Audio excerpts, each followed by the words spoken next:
Yeah, I guess it was just really that self-doubt of, are people going to listen?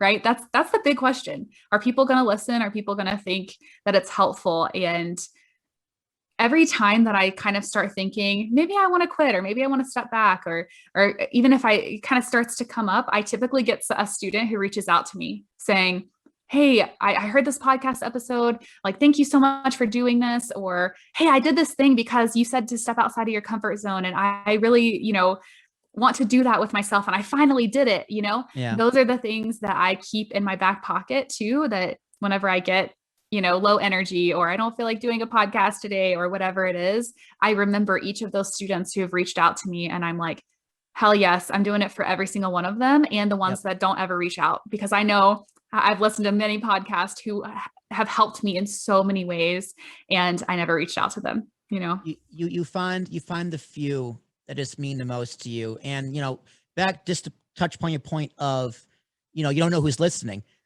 And I say the best advice I give to anyone who's podcasting is go listen. You never know who's listening. It could be anybody. It could change your life. But at the same time, hey, you never know who's listening. Be careful. But Right. at times where you're thinking, this is a lot of work. It's hard. There have been podcasts I've given up on, which I didn't want to. Actually, only one. It was just recent. I didn't want to, but I understand why we did, and it let me do something else. But for my podcast, my first one, my baby Kings of the Rings wrestling podcast, very recently we had our very first fan on the show again. So this was like a few years ago. I remember my co-host Ricky texted me. He's like, "Yo, Will, we have a fan," and I was going, "We do? Excuse me? What do you mean we have a fan?" She's like, "Yeah, she's from Canada, Canada. She's from Canada. Her Twitter tag super Canadian fan." So I look it up and was like, "We do have a fan," right? So it's just like interacting with like I met her. I met her in person. She took a bus down from Toronto to New York to go to a wrestling event for a weekend. So it's like I am here meeting a fan. The third mic of my podcast was originally a fan. Like I encouraged a fan to do his own podcast. Now he's part of our wrestling network. It's like little things like that. So it's like, I'm never going to stop doing this. I'm never going to stop. I don't care how many people do or don't listen, because those 3 people I know who listen make it all worth it. Yes, yes. And whether it's like infotainment, if it's entertainment, right? You're making the world a better place. And I mean, we need all of the help we can get in that space.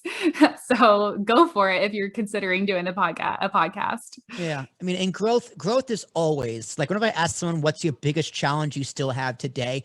They're 9 times out of 10, they're going to say growth, because 9 times out of 10, I'll say growth. So now I'm going to ask you, and hope you don't say growth. What is the biggest challenge in your podcast you still have today?